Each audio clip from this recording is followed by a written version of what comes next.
వాస్తవానికి ఇప్పుడు కొత్తగా ఈ నీళ్ళ వివాద విషయంలో ఎవరేం చెప్తున్నారు, వాళ్ళ వాదనలు ఏంటి? సో ఆ అంశంలో ఒకసారి మరి చర్చ చేస్తున్నాం. ముందుగా ఏపీ సీఎం చంద్రబాబు కావచ్చు, అదే క్రమంలో తెలంగాణ సీఎం రేవంత్ రెడ్డి కావచ్చు ఏం మాట్లాడారో ఆ బయట చూద్దాం. బయట తర్వాత మరి పవన్ గౌడ్ గారు బీఆర్ఎస్ పార్టీ నుంచి డిబేట్లో పాల్గొంటున్నారు. అదే క్రమంలో ఒకసారి బయట చూద్దాం. సొంత రాష్ట్రంలో కానీ పక్క రాష్ట్రంలో కానీ నీటి వివాదాలకు సంబంధించి పదే పదే చర్చలు జరుగుతున్నాయి. నేను ఈ వేదిక మీద నుంచి ఈ రాష్ట్రంలో ఉండి పక్క రాష్ట్రంలో రాజకీయ పార్టీలలో ఉన్న ప్రజాప్రతినిధులకు ఒక సూచన చేయదలుచుకున్నా, ఒక విజ్ఞప్తి చేయదలుచుకున్నా. మీకు పంచాయతీలు కావాలన్నా నీళ్లు కావాలన్నా అని ఎవరైనా నన్ను అడిగితే తెలంగాణ రాష్ట్రానికి నీళ్లు కావాలని నేను కోరుకుంటా. మీకు వివాదాలు కావాలన్నా, మీకు పరిష్కారం కావాలన్నా అంటే నేను పరిష్కారం కోరుకుంటా. నీళ్ల వివాదం ముసుగులో రాజకీయ ప్రయోజనం పొందాలి అని మా ప్రభుత్వం, మా పార్టీ భావించడం లేదు. రెండు రాష్ట్రాల మధ్యలో ఉండే సమస్యల్ని శాశ్వతంగా పరిష్కరించాలి అని తెలంగాణ ప్రత్యేక రాష్ట్రాన్ని శ్రీమతి సోనియా గాంధీ గారు కాంగ్రెస్.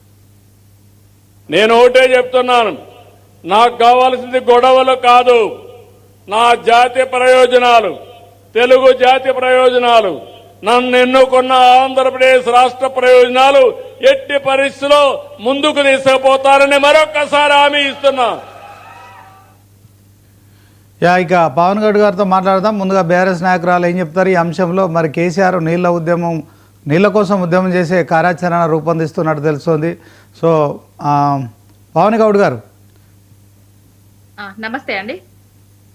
చెప్పండి మేడం, ఎలా చూస్తారు? ఇప్పుడు చూశారు కదా, రేవంత్ రెడ్డి ఏమంటున్నారు, చంద్రబాబు ఏమంటున్నారు, ఇద్దరు గురు శిష్యులు. మరి గతంలో టీడీపీలో మనందరికీ తెలిసిందే. అయితే ఇప్పుడు ఇద్దరు రెండు రాష్ట్రాలకు ముఖ్యమంత్రులుగా ఉన్నారు. సో నీళ్ల వివాదం అయితే మరి వీళ్ళిద్దరి సఖ్యత కారణంగా చెప్పండి పవన్ గారు. ముందుగా 99 టీవీ యాజమాన్యానికి మరియు దాంట్లో పనిచేస్తున్న ఉద్యోగులకు ప్రతి ఒక్కరికి శుభాకాంక్షలు తెలియజేస్తున్నా. అదేవిధంగా ఇప్పుడు 99 టీవీ ప్రేక్షకులకు మరియు నాతో పాటు చర్చలో పాల్గొంటున్న మిత్రుడు కాంగ్రెస్ నాయకుడికి నమస్తే అండి. ఏం చెప్పినా ఏం చేసినా చెప్పుకుంటే చెరిగిపోని చరిత్ర నీళ్ళ చరిత్ర అనేది ఇప్పటి నుంచి కాదు, మన నీళ్లు మన నిధులు మన నియామకాల కోసమే తెలంగాణ రాష్ట్రం ఏర్పాటు చేసుకున్నాం. 2002 నవంబర్ 25 నుంచి మొదలు పెడితే 2003 జనవరి 6 వరకు 41 రోజులు నీళ్ల గురించి ఉద్యమించిండ్రు. పరేడ్ గ్రౌండ్ సాక్షిగా బాపు కేసీఆర్ గారు తెలంగాణ రాకముందే. తర్వాత నీళ్లు మీక కన్నీళ్లు మాక అంటూ ప్రశ్నిస్తూ గర్జిస్తూ ఆ పరేడ్ గ్రౌండ్ సాక్షిగా నీళ్ల సోయి తెలంగాణ ప్రజలకు తీసుకొచ్చిండ్రు బాపు కేసీఆర్ గారు. ఇంకొకటి, ఆనాడు సమైక్య పాలనలో బొంబాయి దుబాయి బొగ్గుబాయి అన్నట్టుగా ఉండే వలసల ప్రాంతంగా పేరుండే పాలమూరు కానివ్వండి, మా జగిత్యాల వాసులు కానివ్వండి, మా నిజామాబాద్ మా కోరుట్ల వీళ్ళందరూ కలిసి దుబాయ్కి వలసలు పోయేటోళ్ళు. కానీ 2014 తర్వాత తెలంగాణ ముఖ చిత్రం మారి కాళేశ్వరం ప్రాజెక్టు కట్టడం వల్ల ప్రతి ఎకరానికి నీళ్లు అందించిండ్రు బాపు కేసీఆర్ గారు. పాలమూరు రంగారెడ్డి అక్కడ కట్టిండ్రు, కాళేశ్వరం ప్రాజెక్ట్ ఇక్కడ కట్టిండ్రు. కానీ ఇప్పుడు అధికారంలోకి వచ్చిన కాంగ్రెస్ ఏం చేస్తుందంటే పాలమూరును పడావు పెట్టింది, కాళేశ్వరంను కూలేశ్వరం చేసింది. ఇప్పుడు ఏమంటున్నారంటే ఆయన ఇద్దరు కలిసి ఓటుకు నోటు దోస్తాన్లు ఉన్నారు, ప్లస్ రాజకీయంగా ఎదిగిందే చంద్రబాబు శిష్యుడు లెక్క రేవంత్ రెడ్డి అనేసి గురు దక్షిణ కింద పాలమూరు ప్రాజెక్టును గురువుకు అప్పజెప్పేసిండ్రు. ఈ గోదావరి జలాలను బనకచెర్ల జలాలను తీసుకుపోయి గురువుకే దక్షిణగా ఇస్తున్నారు. ఇక తెలంగాణ ప్రజలకు, తెలంగాణ ప్రయోజనాలకు, తెలంగాణ రైతులకు సున్నం పెట్టే పరిస్థితిలో ఉన్నాడు రేవంత్ రెడ్డి అనేటైన. మొన్నటి వరకు అసలు దీనికి ఆద్యం పోసింది కేసీఆర్ గారే, చేపల కూర తిన్నారు అది ఇది అని చెప్పారు. మా హరీష్ రావు గారు పవర్ పాయింట్ ప్రజెంటేషన్ పెట్టి చెప్పడం వల్ల అన్ని నిజాలు బయటకు వచ్చినాయి. అది మొన్న అదేంటిదండి, దాంట్లో ఒప్పందాలు కుదుర్చుకున్నారు అది ఇది అని మాట్లాడింది కదా, దాంట్లో ఒప్పందాలు అనేవి తాత్కాలికమే. ఇప్పుడు కృష్ణ తలాపున వారుతుంది గోదావరి, మాసేను మాసెలక ఎడారి అని వాడుకున్నాం. అక్కడనేమో కృష్ణనేమో మన కింద ఉంటది, ఇక్కడ కాళేశ్వరం గంగేమో మన మీద ఉంటది. కానీ మనం భూములు మాత్రం బీడువారు ఉంటాయి.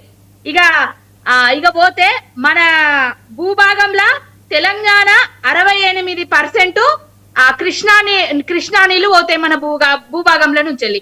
ఏపీ ఏమో 32% ఉంటది. కానీ బజావత్ ట్రిబ్యునల్ ఏంటంటే తాత్కాలికంగా 811 టీఎంసీలల్లా తెలంగాణకు 299, ఆంధ్రాకేమో 512 ఇచ్చిర్రు. ప్రతి దగ్గర కూడా అడుగడుగున తెలంగాణకు అన్యాయం చేసిండ్రు. ఇప్పుడు బ్రిజేష్ కుమార్ ట్రిబ్యునల్ వచ్చిన తర్వాత మరి ఏం చేస్తారు ఏందనేది వీళ్లకు నీళ్ల మీద రేవంత్ రెడ్డికి బేసిక్ల మీద తేడా తెలియదు. అసలు ఏ క్యూసెక్కుల ఎక్కడో ఏమున్నది అనేది ఆయనకు అవగాహన లేదు. ఇక ఉత్తమ్ కుమార్ రెడ్డి అనేటైనే నల్లగొండ ప్రజల నీటి కష్టాలు తెలిసి కూడా ఆ నీళ్లను ఆ పాలమూరు అవన్నిటిని ఏం చేస్తున్నాడో మనందరికీ తెలుసు. 45 టీఎంసీలకే వాళ్లే మొన్న లేఖలు రాయడం కూడా జరిగింది. ఇంకొకటి ఏంటంటే ప్రతి దాంట్లో కేసీఆర్ గారిని నిందించడం బంద్ చేసి అసలు మన నీళ్లు మనకి ఏ విధంగా తీసుకొచ్చుకోవాలి అనే దాన్ని దృష్టిలో పెట్టుకొని పనిచేయాలని కోరుకుంటాను. ఇది తెలంగాణకు సంబంధించిన యుద్ధం, తెలంగాణ రైతులకు తెలంగాణ నీళ్లకు సంబంధించిన యుద్ధం. దీంట్లో ఆంధ్రాలో యుద్ధాలు జరిగితే మాత్రం వైసీపీ కానివ్వండి, టీడీపీ కానివ్వండి, కాంగ్రెస్ కానివ్వండి అందరు ఒకటైపోతారు. కానీ తెలంగాణలో ఏం జరుగుతుందంటే కేసీఆర్ చేసిండు అని రేవంత్ రెడ్డి మాట్లాడతాడు. కేసీఆర్ గారు బయటకు వచ్చిన తర్వాత ఆ నీళ్ల విషయంలో ఏం జరుగుతుంది అని ఎవరు మాట్లాడలేదు ఇంతటి వరకు. మొన్నటికి మొన్న ఆయన బయటకు వచ్చి ప్రెస్ మీట్ పెట్టడం వల్లనే ఈ కృష్ణా జలాలు ఏ విధంగా అన్యాయం జరుగుతున్నది, మన వాటా ఎందుకు ఇస్తలేరు అనేది బయటకు వచ్చింది. ఇప్పటికైనా రేవంత్ రెడ్డి గారు అనేటైనా కాంగ్రెస్ పార్టీ నాయకులు అందరు కలిసి ఈ నీళ్ల మీద యుద్ధం చేయాలి తప్ప కేసీఆర్ గారిని అదేందో ఉరి తీయాలి, కేటీఆర్ గారిని ఇంకోటి చేయాలి, హరీష్ రావు గారిని ఇంకోటి చేయాలి అనే ముచ్చట్లు బంద్ చేయాలి. రైట్, ఓకే పవన్ గారు. సో వెంకట్ గారు కాంగ్రెస్ నాయకులుగా మీరేం చెప్తారు? సార్ నమస్కారం. సార్ నమస్తే సార్, మీకు పవన్ గౌడ్ గారికి నమస్కారం. సార్ నేను ఏమన్నా డేట్ నాకు గుర్తుంది, 23 సెప్టెంబర్ సోమవారం 2019 ప్రగతి భవన్ వేదికగా జగన్ గారిని కూర్చోబెట్టుకొని అప్పుడు ఒక మాట అంటారు, మా స్నేహం దేశానికి ఆదర్శం అని చెప్పి. ఆ రోజు ఈటల రాజేంద్ర గారు ఎవరైతే ఆర్థిక శాఖ మంత్రిగా ఉండి ఇటు బుగ్గన రాజేంద్ర రెడ్డి గారు అటు వారిద్దరు కూర్చొని మా స్నేహం దేశానికి ఆదర్శం అని చెప్పి ఈ నదీ జలాన్ని వాడుకోవాలి, గోదావరి నదీ జలాన్ని వాళ్ళు రాయలసీమ వరకు తరలించుకొని పోవాలి, రాయలసీమ రత్నాలసీమ చేయాలి. అదేవిధంగా కృష్ణానది జలాల విషయంలో కూడా వారు ఎటువంటి నిర్ణయాలు తీసుకున్నా కూడా మేము స్వీకరిస్తాం. రాయలసీమ లిఫ్ట్ ఇరిగేషన్ ద్వారా వాళ్ళు నీళ్లు తీసుకోవడానికి కూడా మేము ఎటువంటి అడ్డంకులు చెప్పమని చెప్పి ఆ రోజు కేసీఆర్ గారు మాట్లాడిన సందర్భంలో కొన్ని సజీవ సాక్ష్యాలు ఉన్నాయి. నమస్తే తెలంగాణ పేపర్లో కూడా వచ్చినాయి. ఇవన్నీ విత్ డేట్తో సహా నేను చెప్తున్నా. ఇన్కేస్ తప్పైతే మీరు ఒకసారి క్రాస్ చెక్ చేసుకోండి సార్. ఒక మాట నేను చెప్తున్నా ఎవిడెన్షియల్ గా. జగన్ గారేమో ప్రెస్ మీట్ పెట్టి ఏది చంద్రబాబు నాయుడు గారు వచ్చిన తర్వాత నీళ్ళు ఆగినాయి అంటారు. అంటే వారు వచ్చిన తర్వాత ఆగినంటే ఆపినట్టు మేమే కదా, అంతకుముందు ఆ నీళ్లు పోతున్నట్టే కదా. అంటే అంతకుముందు ఎవరున్నారు? కేసీఆర్ గారు ఉన్నారు. ఒక మాట ఏంటంటే సార్, 299 టీఎంసీల మీద సంతకాలు పెట్టి ఈరోజు నాకు అంతే చాలని చెప్పి చెప్పొచ్చిన వాళ్ళు ఎవరు? అదేవిధంగా ఇంకో పాయింట్ కూడా చెప్తున్నాం. ఒకసారి మీరు చూడండి, కవిత గారి స్టేట్మెంట్ లో మనం ఏదో ఒక మాట సిస్టర్ ఒక మాట మర్యాదతో ఒక మాట ప్లీజ్ నేను చెప్తా. కవిత గారు జూరాల ప్రాజెక్ట్ ని సోర్స్ గా తీసుకొని పాలమూరు రంగారెడ్డి ప్రాజెక్ట్ ని కడితే బాగుండే అని చెప్పి ఒక మాట అన్నారు కదా. ఆ మాటను మనం ఏదో లైట్ గా తీసుకున్నాం కదా, అది చాలా సీరియస్ మాట సార్ అది. ఎందుకంటే మీరు చూడండి, Jurala Priyadarshini project, Srisailam project, Nagarjuna Sagar project, Pulichintala project. దీంట్లో ప్రధానంగా జూరాల ప్రాజెక్ట్ ద్వారా, నాగార్జున సాగర్ ప్రాజెక్ట్ ద్వారా మాత్రమే మనకు నీళ్లు వస్తాయి. ఎడమ కాలువల ద్వారా నీళ్లు వస్తాయి. జూరాల ప్రాజెక్ట్ ద్వారా కొంచెం కొండలు, రాళ్లు, రప్పులు, అదే గ్రావిటీ ఉండకపోవడం వల్ల, ఎత్తుకుండడం వల్ల వనపర్తి ప్రాంతం వరకు మాత్రమే మనకు నీళ్లు పారుతుంది. అదేవిధంగా శ్రీశైలం నుంచి ఎస్ఎల్బీసీ తప్ప వేరే సోర్స్ ద్వారా మనకు నీళ్లు రావడానికి అవకాశం లేదు. కేవలం పవర్ మాత్రమే వస్తుంది సార్. సో మీరు చూడండి, నాగార్జున సాగర్ ద్వారా, ఎడమ కాలువ ద్వారా ఏది దక్షిణ నల్గొండ కానీ ఖమ్మం కానీ నీళ్లు వస్తాయి. నేనంటే ఇంత టెక్నికల్ గా ఎందుకు చెప్తున్నాను సార్, మీరు చూడండి, కృష్ణా నది అనేది ఎక్కువ పరివాహక ప్రాంతం మనదే అయినప్పటికీ కూడా, మన భూభాగంలో ఎక్కువ ఉన్నప్పటికీ కూడా కేవలం 299 టీఎంసీల మాత్రమే సంతకం చేసి పాలమూరు రంగారెడ్డి ప్రాజెక్ట్ ద్వారా ఇంతవరకు చెంబే నీళ్లు కూడా ఇవ్వలేదు. సో ఇవ్వకపోవడం ఏంటంటే ఆటోమేటిక్ గా ఆ నీళ్లను కిందికి దోచిపెట్టడానికి అవకాశం ఇచ్చినట్టే కదా. మనం అవకాశం ఇచ్చిన కారణం చేతనే పోతిరెడ్డి వాటికి పొక్కబెట్టిపోయారు. మనం అవకాశం ఇచ్చిన కారణం చేతనే రాయలసీమ లిఫ్ట్ ఇరిగేషన్ ప్రాజెక్ట్ ద్వారా కిందికి నీళ్లు తీసుకుపోయారు. ఈరోజు గోదావరి నీళ్లను కూడా మనం వాడుకోవట్లేదన్న కారణం చేత బనకచెర్ల ప్రాజెక్ట్ ద్వారా నీళ్ళని కిందికి తీసుకుపోదాం అనుకుంటున్నారు. మేమేమంటున్నాం, రాజకీయంగా ఎన్నైనా మాట్లాడుకోవచ్చు కాక వీళ్ళు గురు శిష్యులు అంటే ఈ రోజు కేసీఆర్ గారి రాజకీయ జీవితం స్టార్ట్ అయింది కాంగ్రెస్ పార్టీలో. వారు కేసీఆర్ గారు ఈ రోజు రవాణా శాఖ మంత్రిగా చేసినా, కేసీఆర్ గారు డిప్యూటీ స్పీకర్ గా చేసినా, రాజీనామా చేసినా, టీడీపీ నుంచి చేసిన సందర్భం ఉండే. ఈ రోజు కేసీఆర్ గారు వారు ఎవరైతే కుమారులు ఉన్నారో గౌరవ్ కేటీఆర్ గారి మీద పేరు పెట్టింది కూడా గౌరవ్ రామారావు గారి ఏది ప్రేమ మీద పెట్టిన పేరు అది. ఇవన్నీ మాట్లాడుకోవాల్సి వచ్చి 100 మాట్లాడుకుంటాం, కానీ ఇది కాదు మనకి ఇప్పుడు చర్చ. ఏది నదీ జలాలను ఎట్లా వాడుకుందాము, నదీ జలాల వాటాల విషయంలో మన హక్కులను కేంద్రం దగ్గర ఎట్లా వాదన వినిపిద్దాం, దీని మీద మనం మాట్లాడాల్సిన అవసరం ఉంది. దీని మీద మనం చర్చించాల్సిన అవసరం ఉంది. ఎందుకు మనం వాడుకోలేకపోతున్నాం, ఎందుకు మనం చేయలేకపోతున్నాం. నేను ఇంకో మాట కూడా చెప్తున్నా సార్, తెలంగాణ ఆర్థిక పరిస్థితుల దృష్ట్యా తెలంగాణ రాష్ట్రం గ్రావిటీతో నీళ్లు తెచ్చుకునే అవకాశాలు ఉన్నప్పటికీ కూడా ఎక్కువ లిఫ్ట్ ఇరిగేషన్ కి తెలంగాణ ఎక్కువ ఛాన్స్ ఇవ్వదు సార్. ఎందుకు ఇవ్వదంటే మనకున్న కొన్ని జాగ్రఫికల్ బౌండరీస్ మనకు కొంచెం గ్రావిటీకి నీళ్లు తీసుకురావడానికి అవకాశం ఉంటుంది. ఇవన్నీ లోపాలను దృష్టిలో పెట్టుకొని 10 సంవత్సరాల పాటు నీళ్ళు ఇవ్వకుండా, ఇంకేం చేయకుండా, దీని మీద ఏలు పెట్టకుండా, కాలు పెట్టకుండా ఈ రోజు కొత్తగా మీ మీద మాట్లాడుతుంటే ఎంతవరకు కరెక్ట్ సార్? ఈ రోజు కవిత గారు చెప్పిన ఏదైతే మాట ఉందో వారు చెప్పిన దానికి సమాధానం చెప్తే సరిపోతుంది. వారు గతంలో మీ ప్రభుత్వంలో ఉన్నారు, మీ ప్రభుత్వంలో ఎంపీగా ఉన్నారు, జాగ్రత్తగా పనిచేసిన వ్యక్తిగా ఉన్నారు. జూరాల పాయింట్ ని సోర్స్ గా చూపించకుండా కేవలం మీరు ఏది శ్రీశైలానికి దాంతోపాటు జూరాలకు మధ్య ఉన్న పాయింట్లను మీరు ప్రధాన సోర్స్ గా తీసుకొని ఈ రోజు సార్ నేను ఏమంటున్నా, నేను ఏది పవన్ గౌడ్ గారికి నేను సూటి ప్రశ్నిస్తున్నా. పవన్ గౌడ్ గారు ఇప్పటికీ పాలమూరు, రంగారెడ్డి, పాలమూరు జిల్లాలకు సంబంధించిన వలస ప్రాంతంలో ఇప్పటికీ వలసలు ఆగిపోలేదు. ముంబై పోయే బస్సులు జడ్చర్ల నుంచి ఒకటి పోతుంది, ఏది వనపర్తి నుంచి ఒకటి పోతుంది, మహబూబ్ నగర్ నుంచి ఒకటి పోతుంది, నారాయణపేట నుంచి ఒకటి పోతుంది, నాగర్కల్ నుంచి ఒకటి పోతుంది. ఇన్ని బస్సులు అక్కడ నుంచి పోతున్నప్పుడు అంటే దాని అర్థం వలసలు ఇంకా ఆగనట్టే అర్థం. సో మనం ఇంకా ఏదో వలసలు ఆగినట్టు దాన్ని ఆ భ్రమలో మనం ఉండి మనం ప్రజలను బొమ్మ పెట్టడం ఏదైతే ఉందో ఎంతవరకు తెలంగాణ ప్రజలు మోసం చేసినట్టు అవుతుంది. కాబట్టి ఒక మాట స్పష్టం చేసే ప్రయత్నం చేస్తున్నాం. మీ రీడిజైన్ పేరుతో మీరు కాళేశ్వరం ద్వారా నీళ్లు ఇద్దామని చెప్పి ఈరోజు ఇవ్వకపోయినప్పుడు కూడా మేము మీ మీద ఎటువంటి రాజకీయ దురుద్దేశాన్ని మేము పాల్పడతలేము. మా ఉద్దేశం ఒకటే, కృష్ణానది జలాన్ని వాడుకుందాం, గోదావరి జలాన్ని వాడుకుందాం. చాలా ప్రౌడ్ గా చెప్తున్నాం సార్. గౌరవ ముఖ్యమంత్రి గారు రేవంత్ రెడ్డి గారు చంద్రబాబు నాయుడు గారి దగ్గర పనిచేసి వచ్చిన విషయం అయితే వాస్తవం. కానీ వారి దగ్గర మార్కులు కొట్టడం కోసం తెలంగాణ నీళ్లను కానీ తెలంగాణ ఆత్మగౌరవం కానీ ఎట్టి పరిస్థితుల్లో తాకిడి పెట్టాల్సిన అవసరం లేదు. మేము ఏ చంద్రబాబు నాయుడు గారితో ప్రగతి భవన్లోనో, ప్రజాభవన్లోనో, సచివాలయంలో కూర్చొని మీటింగ్లు పెట్టిన సందర్భాలు లేవు. ఏ ఆంధ్రకు సంబంధించిన ముఖ్యమంత్రితో మేము కూర్చొని మీటింగ్ పెట్టిన సందర్భాలు లేవు. ఎక్కడ కాంప్రమైజ్ కాము. ఎందుకంటే నదీ జలాల మీద, రాయలసీమ లిఫ్ట్ ఇరిగేషన్ ప్రాజెక్ట్ మీద మీరు ఒక కంక్లూజన్ కి వస్తేనే మీతో చర్చించడానికి సిద్ధం ఉంటామని చెప్పి చాలా స్పష్టంగా చెప్పిన సందర్భాలు ఉంటాయి. కానీ మీరు ప్రగతి భవన్లో ఈ సెప్టెంబర్ 2019 రోజు మీరు చాలా క్రిస్టల్ క్లియర్ గా నదీ జలాలను తాకట్టు పెట్టి వచ్చారు కదా. ఇవన్నీ వాస్తవాలు కదా. వెంకట్ గారు చంద్రబాబు బయట విన్నారు కదా పూర్తిగా సార్? చంద్రబాబు మాట్లాడింది విన్నారు కదా? విన్నా సార్. ముందు తెలుగు రాష్ట్రాల ప్రజలు అన్నాడు, తర్వాత ఆంధ్ర ప్రాంతానికి అన్యాయం జరిగితే ఊరుకోనన్నాడు కదా, విన్నారు కదా? మళ్ళీ వింటారా సార్? ఒక మాట శ్రీనివాస్ గారు ఇందాక సోదరుడు మాట్లాడుతూ కవిత గారు జూరాల నుంచి వెళ్ళి శ్రీశైలం గురించి వెళ్ళి అని మాట్లాడుతున్నాడు కదా. మొన్న క్రాప్ హాలిడే ప్రకటించారు. జూరాల దగ్గర వరద జలాలనే వాడుకుంటాం.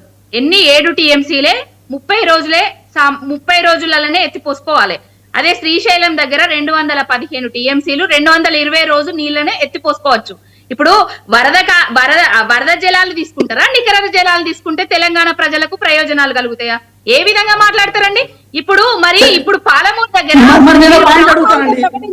ఎన్జిటి దగ్గర ఎందుకు పర్మిషన్ తీసుకురాలేకపోయారు? మరి నల్లమల అడవుల నుంచి మేము అడవులు కట్ చేస్తలేము అని చెప్పి పర్మిషన్ ఎందుకు తీసుకురాలేకపోయారు? నికర జలాలు అని చెప్పి మీరు టెక్నికల్ గా చెప్తున్నారు కదా, అదే మాట టెక్నికల్ గా గౌరవ ముఖ్యమంత్రి గారు అసెంబ్లీ వేదికగా చెప్తున్నారు. ఏది శ్రీశైలం దగ్గర నుంచి కనుక మనం నీళ్లు తీసుకురావాల్సి వస్తే ఎన్జిటి పర్మిషన్ ఉండాలి. ఎన్జిటి దగ్గర పర్మిషన్ కేవలం తాగునీరు కోసం తీసుకొస్తానని చెప్పి వెంకట్ గారు ఆమె మాట్లాడిన తర్వాత మీరు మాట్లాడండి. ఆదిత్యనాథ్ దాస్ ఎవరు? ఎక్కడి నుంచి వెళ్ళి ఇక్కడికి వచ్చి నీళ్ల మీద పెత్తనం చెలాయిస్తున్నాడు? ఎవరి కోసం ఇవన్నీ? అసలు తెలంగాణ ప్రజల ప్రయోజనాలు తాకట్టు పెట్టిందే కాంగ్రెస్ పార్టీ. 2013 ఈ నీళ్లు గింతే అనేసి చెప్పిందే కాంగ్రెస్ పార్టీ. అది టెంపరవరీగానే అనే ఉద్దేశంతో దాని మీద సంతకాలు పెట్టడం జరిగింది.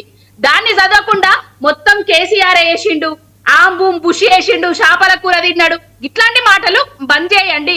అసలు పాలమూరు ప్రాజెక్టుకు అటవీ శాఖ అనుమతులు తీసుకొచ్చింది ఎవరండి? భూసేకరణ చేసింది ఎవరండి? అక్కడ ఏదులా పంప్ హౌస్ అక్కడికి పోయి ఒకసారి చూడండి మీరు. మొన్న మేము వెళ్తే అసలు కేసీఆర్ గారు ఏమీ చేయలేదు అని చెప్పారు. కేసీఆర్ గారు ఏం చేసిండ్రు అక్కడ? బాహుబలి మోటార్ల కన్నా ఎక్కువ సామర్థ్యం ఉన్న మోటార్లను తీసుకొచ్చి పెట్టిండ్రు. నార్లాపురం రిజర్వాయర్ దగ్గర నీళ్లను తీసుకొచ్చి పెట్టిండ్రు. కానీ మోటార్ వేస్తే, స్విచ్లు వేస్తే కేసీఆర్ గారి ఆనవాళ్లు కనబడతాయని ఎక్కడికక్కడ వీళ్ళు కట్టడి చేస్తున్నారు. ఇంకొకటి గ్రావిటీ ద్వారా వస్తాయని చెప్తారు. 2 ఏళ్ల నుంచి 2008లా ఆ జలయజ్ఞాన్ని ధనయజ్ఞంగా వేసుకునేందుకు వైఎస్ రాజశేఖర రెడ్డి గారు కాంగ్రెస్ హయాంలో తుమ్మిడిహెట్టి దగ్గర శంకుస్థాపన చేసిండు. మరి తుమ్మిడిహెట్టి దగ్గర 2008 నుంచి 2014 దాకా ఆ ఢిల్లీలో కాంగ్రెసే ఉంటది, మహారాష్ట్రలో కాంగ్రెసే ఉంటది, ఆ తెలంగాణలో కాంగ్రెసే ఉంటది. మరి తట్టడు ఎత్తెందుకు పోయలేదు? గ్రావిటీ ద్వారా నీళ్ళెందుకు తీసుకురాలేదు మీరు? ఇప్పుడు మాట్లాడుతున్నారు కదా 2 ఏళ్ల నుంచి, ఒక్క నిమిషం, 2 ఏళ్ల నుంచి అదే తుమ్మిడిహెట్టి దగ్గర గ్రావిటీ ద్వారా నీళ్ళెందుకు తీసుకొస్తలేరు మీరు? మళ్ళా ఇవాళ అక్కడ ఏంది, నిజామాబాద్ దగ్గర వరద కాలువది కొట్టుకపోతుంటే ఆ నీళ్లు ఈ రోజు నందిమేడారం దగ్గర నుంచి, గాయత్రి పంపుల దగ్గర నుంచి మళ్ళా కాళేశ్వరం నీళ్ళనే ఎత్తిపోసారు. వీళ్ళంటారు పవన్ గారు ఇప్పుడు కాళేశ్వరం ప్రాజెక్టు కాదు, చంద్రబాబు రేవంత్ ఇద్దరు కూడా చెరొక స్టేట్మెంట్ ఇచ్చారు. మాకు వివాదాలు కాదు కావాల్సింది, పరిష్కారం చేసుకుంటాం, సఖ్యంగా ఉంటాము సో అని ఇద్దరు కూడా స్టేట్మెంట్ ఇచ్చారు. మీరు చూశారు కదా. వెంకట్ గారు ఏమంటున్నారు, 299 టీఎంసీలకు మీరు ఒప్పుకున్నారు, అదే తెలంగాణకు మరణశాసనం అయిందని చెప్పి కూడా వెంకట్ గారు అంటున్నారు. ఏం చెప్తారు? అది ఒప్పుకోలేదు అనేది అది టెంపరవరీ ఆర్డర్ మాత్రమే అనేది తెలంగాణ ప్రజలందరికీ తెలుసు. రేవంత్ రెడ్డి మరియు కాంగ్రెస్ వీళ్ళు తెలంగాణ ప్రజలను తప్పుదోవ పట్టిస్తున్నారు. ఏమన్నంటే కేసీఆర్ గారి మీద నెపం నెడుతున్నారు. వీళ్ళు చేసింది 2013లో వీళ్ళు తీసుకొచ్చిన దానికి ఆ టెంపరవరీ ఆర్డర్స్ అనేసి ఉన్నాయి. దాంట్లో ఒకసారి చూపెట్టమనండి, పర్మనెంట్ ఆర్డర్స్, దాని మీద కేసీఆర్ గారు సంతకం పెట్టిండ్రు, ఒకసారి ఆధారాలు చూపెట్టమనండి. పవన్ గారు ఒక్క నిమిషం. వెంకట్ గారు నేను మాట చెప్తాను. 299 టీఎంసీలు అనేది ఎవ్రీ ఇయర్ చేసుకునే అగ్రిమెంటు. మీరు ఇప్పుడు 2 ఏళ్ళు అయింది అధికారంలోకి వచ్చి. సో దీంట్లో పాలమూరు రంగారెడ్డి ప్రాజెక్టును పూర్తి చేయడంలో మీ నిర్లక్ష్యం ఉంటుంది.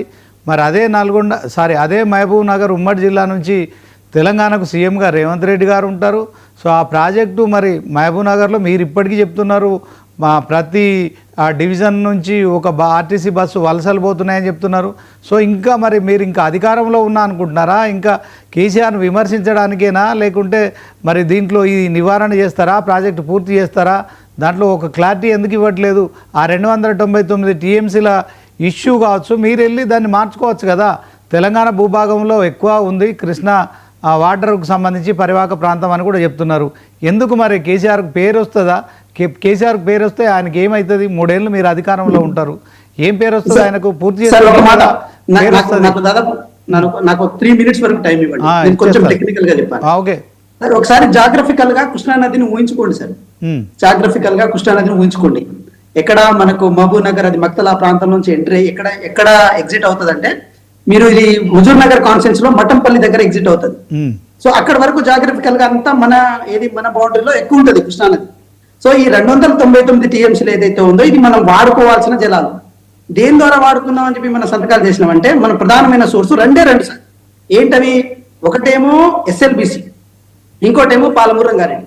పాలమూరు రంగారెడ్డి మెయిన్ ఎస్ఎల్బిసి ద్వారా కేవలం నల్గొండ, దక్షిణ నల్గొండ ప్రాంతాలకు మాత్రం నీళ్ళు వస్తాయి సార్. నేను జాగ్రఫికల్ గా మీరు చెప్తున్నా, నా టెక్నికల్ పాయింట్ మీరు అర్థం చేసుకోండి.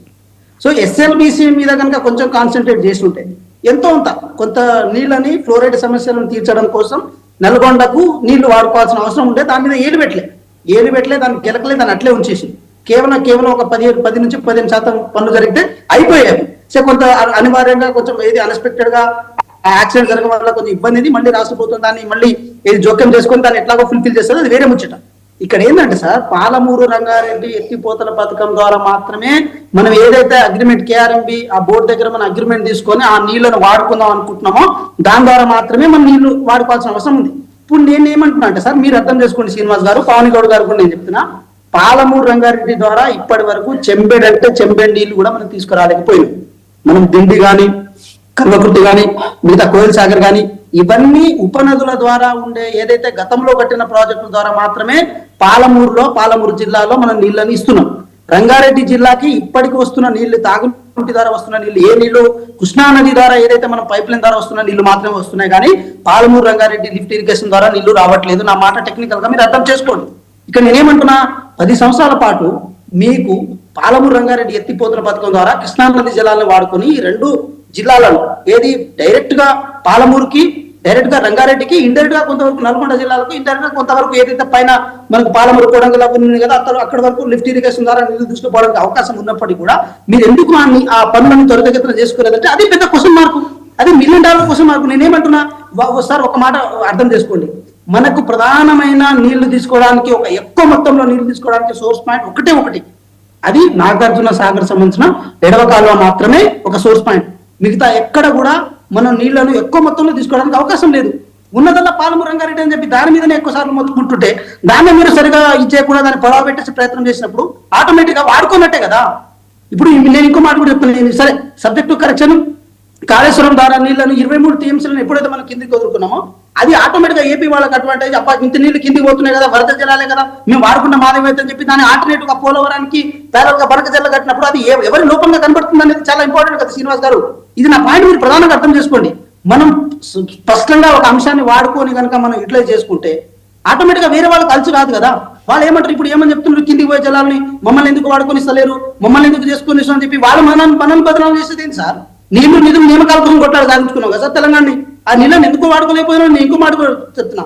కేసీఆర్ గారు గోదావరి నది జలాల మీద కాన్సన్ట్రేషన్ ఎక్కువ చేశారు కానీ కృష్ణా నది జలాల మీద ఎక్కువ కాన్సన్ట్రేట్ చేయలేకపోయారు.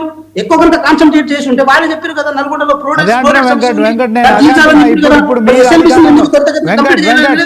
వెంకట్ కేసీఆర్ చేయలేకపోయిండు, మీరు చేయాలి. 2 సంవత్సరాలు అయిపోయింది, మీరు ఎందుకు చేయట్లేదు? దానికి సమాధానం చెప్పండి సార్. అదే సార్ ఒక మాట సార్, ప్రధానంగా ఉన్న రెండు ప్రాజెక్టులు ఏదైతే ఉందో ఎస్ఎల్బిసిలో మనం పనిలోకి ఇన్వాల్వ్ అవుతే కొంచెం తవ్వంగానే కొంచెం కూలిపోయింది. చాలా మంది ఏది దురదృష్టవశాత్తు ప్రమాదవశాత్తు చనిపోయి ఉన్నారు. సో వారిని కూడా బయటికి తీయడంలో కొంచెం ఇబ్బందికర పరిస్థితులు ఉన్నాయి. ఇప్పుడు కొంచెం కొత్త మిషన్స్ తీసుకొచ్చి మళ్ళీ ఆ పనులు స్టార్ట్ చేస్తాం, 2027 కల్లా అది కంప్లీట్ చేస్తామని చెప్పి గవర్నమెంట్ ఒక వాగ్దానం తీసుకుంది. దాని తగ్గట్టు బడ్జెట్ కేటాయింపులు కూడా జరిగినాయి. ఇది పాలమూరు రంగారెడ్డి ప్రాజెక్ట్ ఏదైతే ఉందో, ఆన్గోయింగ్ ప్రాజెక్ట్ ఏదైతే ఉందో, ఆ ఆన్గోయింగ్ ప్రాజెక్ట్ ద్వారా ఇంకా కొంచెం నీళ్లు త్వరితగతిన రావడం కోసం 7,000 కోట్ల వరకు ఇప్పటికే బడ్జెట్ ఏది ఇవ్వడం జరిగింది. ఆ పనులు కూడా అది స్పీడప్ లో అవుతున్నాయి. ఆ పనులు కనుక స్పీడప్ లో అయితే 100% కృష్ణానది జలాల్ని ప్రాపర్ వేలో వాడుకోవడం కోసం కాంగ్రెస్ ప్రభుత్వము, గౌరవ ముఖ్యమంత్రి గారు రేవంత్ రెడ్డి గారి నాయకత్వంలో ఒక క్లియరెన్స్ వస్తుందని మేము భావిస్తున్నాం సార్. ఇది రాజకీయం చేసే అంశం అయితే వెంకట్, ఇప్పుడు టీడీపీలో ఉన్నప్పుడు నిజంగానే చంద్రబాబు అధ్యక్షులు, ఆయన వర్కింగ్ ప్రెసిడెంట్గా తర్వాత తెలంగాణ కోసం పనిచేశారు. సో దాంట్లో గురు శిష్యుల విషయము అది వెరీ క్లియర్, ఎందుకంటే ఆయన గురువు, ఈయన శిష్యుడు. దాంట్లో ఇప్పుడు 2 ముఖ్యమంత్రులు అయ్యారు. సో ఇప్పుడు బీఆర్ఎస్ ఆరోపణ ఏంటంటే ఇటు గోదావరి నీళ్లను వదిలిపెడుతున్నారు, కాళేశ్వరం కూలిపోయిందని ప్రచారం చేస్తున్నారు. ఇదే క్రమంలో పాలమూరు రంగారెడ్డి ప్రాజెక్టును పూర్తి చేస్తలేరు, కేవలం కేసీఆర్ పేరు వస్తుంది. మరి దీంట్లో తెలంగాణ ప్రజలకు అన్యాయం చేస్తున్నారు.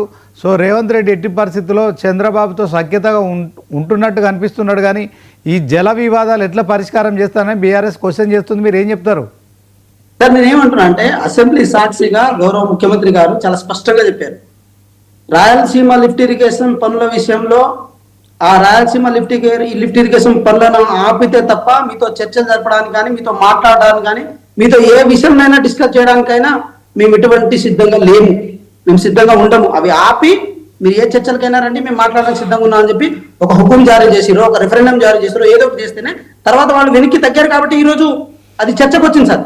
నా మాట మీరు ప్రధానంగా అర్థం చేసుకోండి. సో నీటి కేటాయింపుల విషయంలో, ఏది ఆత్మగౌరవం సంబంధించిన అంశాల్లో కానీ ఎక్కడ మేము కాంప్రమైజ్ అవ్వాల్సిన అవసరం లేదు. పవన్ గారు, తెలంగాణ సీఎం రేవంత్ రెడ్డి వెంకట్ గారు చెప్తున్నట్టు, ఇప్పుడు వెంకట్ చెప్పిందంతా పెద్ద సోది అండి. ఆయన అసలు నీళ్ల విషయంలో గానీ, ఆయన నీళ్ల విషయంలో గానీ, రేవంత్ రెడ్డి తోటి సహా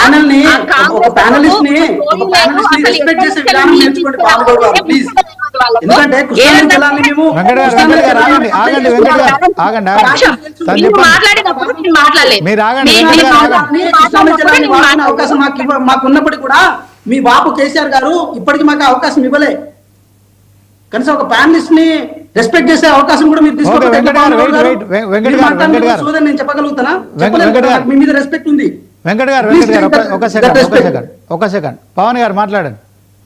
పాలమూరు రంగారెడ్డి మీద కేసులు వేసిందే వీళ్ళ నాయకులు. అప్పుడు పాలమూరు రంగారెడ్డి తోటి సహా పోతిరేని పడుగు మంగళారతి పట్టిందే ఈ కాంగ్రెస్ వాళ్ళు, మీకు అందరికీ తెలుసు. ఇంకొకటి, ఎప్పటికీ ఆ ఎస్ఎల్బిసి అంటున్నారు కదా, ఆ ఎస్ఎల్బిసి అనేది ముగిసిపోని ముచ్చట. ఇంతవరకు ఇప్పటి వరకు అలా చనిపోయిన శవాలను కూడా బయటికి తీసుకురాలేని అసమర్థులు కాంగ్రెస్ పార్టీలు. ఎస్ఎల్బిసి అంటున్నారు, ఎస్ఎల్బిసి నుంచి నీళ్లు తీసుకురావడానికి అనుమతులు ఉన్నాయా మీ దగ్గర? తీసుకొచ్చిరా మీరు? అసలు ఏం మాట్లాడుతున్నారు? ఇప్పుడు 2 ఏళ్ళు అవుతుంది కదా, 2 చెంబుల నీళ్ళన్న తీసుకొచ్చిరా? కృష్ణా జలాలు మొన్న నార్లాపురం పంప్ హౌస్ దగ్గరికి పోతే నా బాటిల్, నా కార్లు ఉన్నాయి, 3 టీఎంసీల నీళ్లు ఆ నార్లాపురం పంప్ ఆ రిజర్వాయర్ లో నిండున్నాయి. కేసీఆర్ గారు ఆ పంపులు ఆన్ చేసి నీళ్లను పెట్టినాయి, ఆ నీళ్లున్నాయి. క్రాప్ హాలిడేస్ ను ప్రకటించుకుంటా కనీసానికి ప్రాజెక్టుల మీద తోయలేదు, కనీసానికి నీళ్ల మీద తోయలేదు. బాబు గారి కళ్ళల్లో ఆనందం కోసం తెలంగాణ రాష్ట్రాన్ని అస్తవ్యస్తం చేస్తున్నది మీరా ప్రాజెక్టుల గురించి మాట్లాడుతున్నది? తెలంగాణ బాపు ఎవరి కోసం పెట్టుకున్నారు? ఆదిత్యనాథ్ దాస్ ఎవరు? ఎవరి కోసం పెట్టుకున్నారు? ఎవరి కనుసన్నల్లో? పవన్ గారు ఒక మాట, వెంకట్ ఒక్క నిమిషం. ఇప్పుడు చంద్రబాబు రేవంత్ రెడ్డి ఇద్దరు కూడా స్టేట్మెంట్ ఇచ్చారు, మీరు చూస్తున్నారు డిస్ప్లేలో.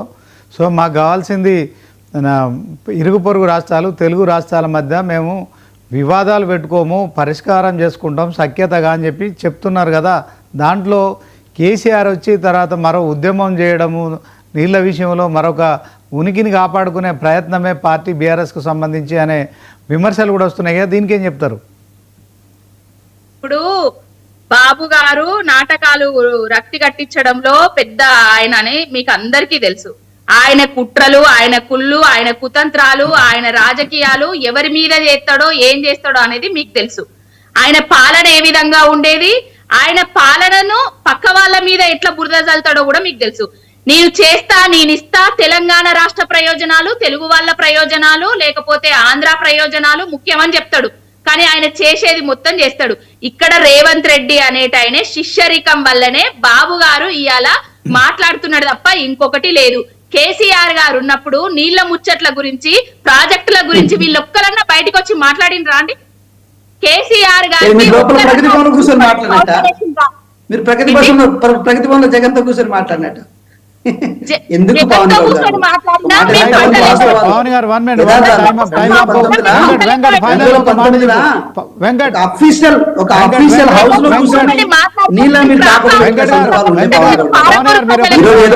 పవన్ గారు కాంగ్రెస్ నాయకులుగా వెంకట్ మీకు నమ్మకం ఉందా? చంద్రబాబు రేవంతులు నిజంగానే ఇవాళ పేపర్ స్టేట్మెంట్ ఇచ్చిన విధంగా ఈ జల వివాదాలు ఖచ్చితంగా పరిష్కారం అవుతున్నాయా? వాళ్ళు చెప్తున్న మాటల్లో మరి నిజం ఉంటుందా? శాశ్వత పరిష్కారం దొరుకుతుందా? సో 200 టీఎంసీల అంశము మీ కాంగ్రెస్ ప్రభుత్వమే మరి మాట్లాడాల్సి ఉంటుంది, దాన్ని పెంచాల్సిన బాధ్యత మీ మీద ఉంటుంది. కానీ చంద్రబాబుతో సఖ్యతగా ఉండి జల వివాదాలు పరిష్కరించుకునే పరిస్థితి రేవంత్ రెడ్డి గారికి ఉందా? ఫైనల్గా చెప్పండి, టైం అప్. సార్ ఒక